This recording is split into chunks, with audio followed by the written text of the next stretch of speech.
Hey Internet, this is Iggypu from 360rantrave.com. I just want to show you a little hands-on with Performance Design Products, PDP's AX.1, which is the name for their Afterglow controller for the Xbox 360. Now, this one will run you about 30 bucks. I've heard it costs 25 at some places like Kmart now and then, so if you can find it for that, good for you.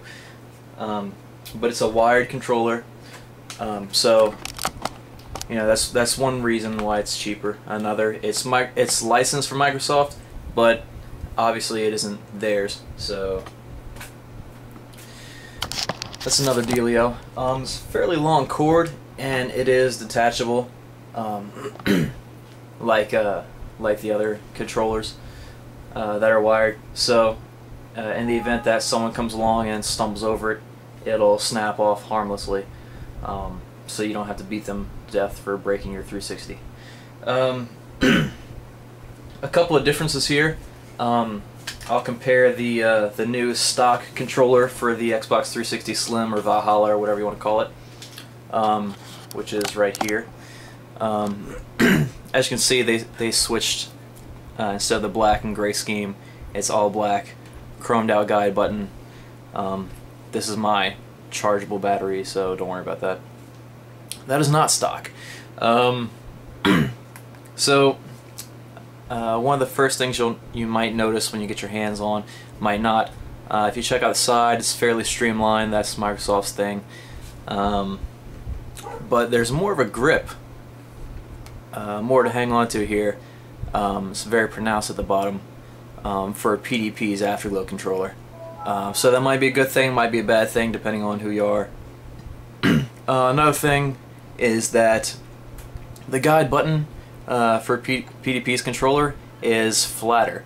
It's not as, it doesn't bubble up as high as the 360s.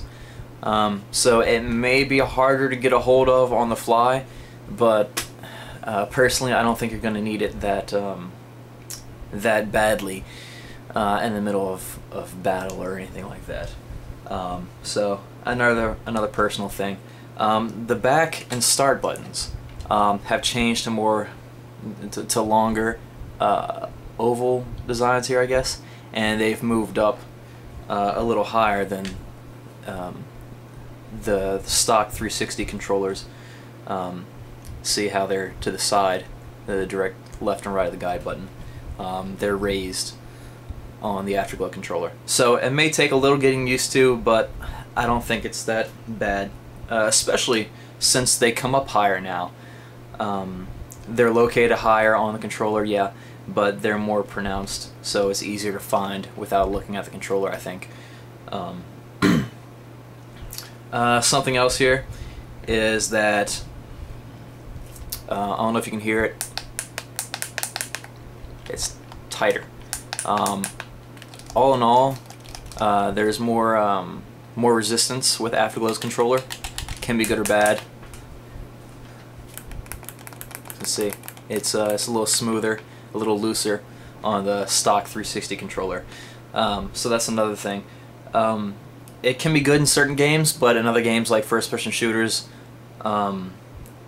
not exactly beneficial if you're hardcore about it. One good thing though is that you can use that as an excuse.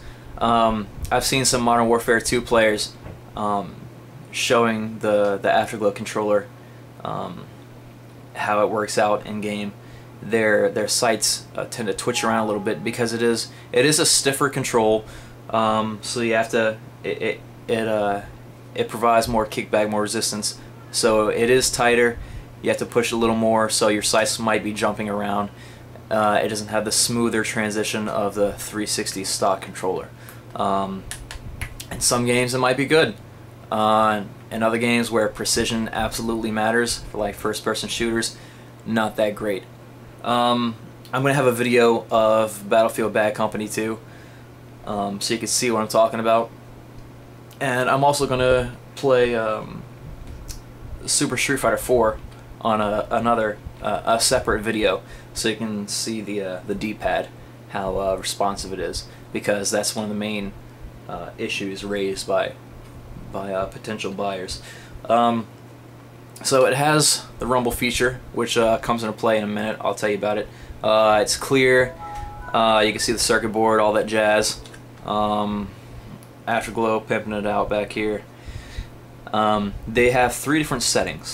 Off, which is you're looking at right now.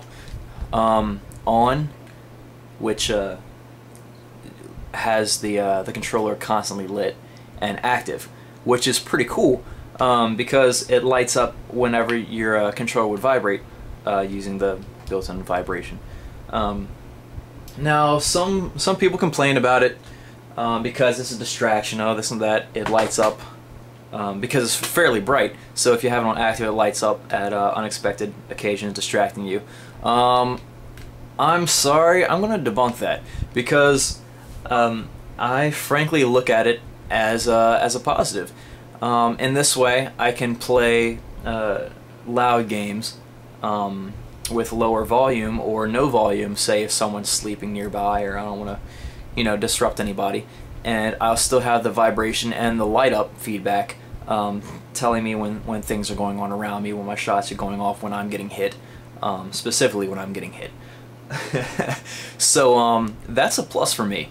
Other people are going to say that's a distraction, but if you're playing a game with explosions and flashbangs and all that stuff going off, I'm sorry, I don't think that's a legitimate gripe there. For some people it is. For me, I'm calling BS on that one. Okay, so they come in green, blue, and red varieties, and as you can see, it is pretty bright. So, you know, it might be a distraction to some people, but for the games I play, it's not. It's more of a boon, like I said, for the reasons I mentioned.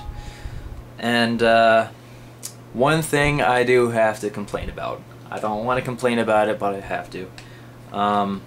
Down here, it only has room for the headset. Now, some people have complained about hearing like a ticking noise or a bumping noise or something like that. I tried it out last night for a couple hours. I didn't hear it. Maybe they got their hands on a bad batch or something, I don't know. But I did not hear this disruption in the headset that they claim to hear. But the issue, let me get back to it, is they don't have room for the chat pad. See, the chat pad requires these 2 side slots to fit in, along with the headset, and then it makes room for the headset at the bottom. Well, PDP's controller only has room for that headset. You can't put the chat pad in. I guess it would look kind of funky with the solid chat pad and the clear, you know, whatever.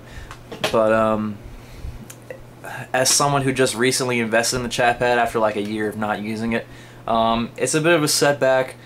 But if I'm just doing solo games, no one be bothered. It's not going to be too much of an issue for me. Then again, you are paying about $10 less than what you would for typical 360 controllers. So there's that. I mean, it's all on you. So overall, it looks really nice. You only have the headset, not chat pad support. It doesn't have a battery because it plugs in, so it's lighter. A good or bad thing, depending on who you are. Tighter controls, good or bad, depending on who you are. But overall, I definitely think you should give it a look. This is Performance Design Products, PDP. Their AX.1 Afterglow controller for the Xbox 360. This has been Iggypu from 360rantrave.com. Check us out, 360rantrave or Iggypu on Twitter. Jolly Buccaneer also. And 360rantrave videos is our YouTube channel. So check us out there, and 360rantrave.com. I think that's those are all the bumps from my side I can give. So thanks a lot. Appreciate you checking it out, and PDP, go check it out. It is pretty nifty. Thanks, guys.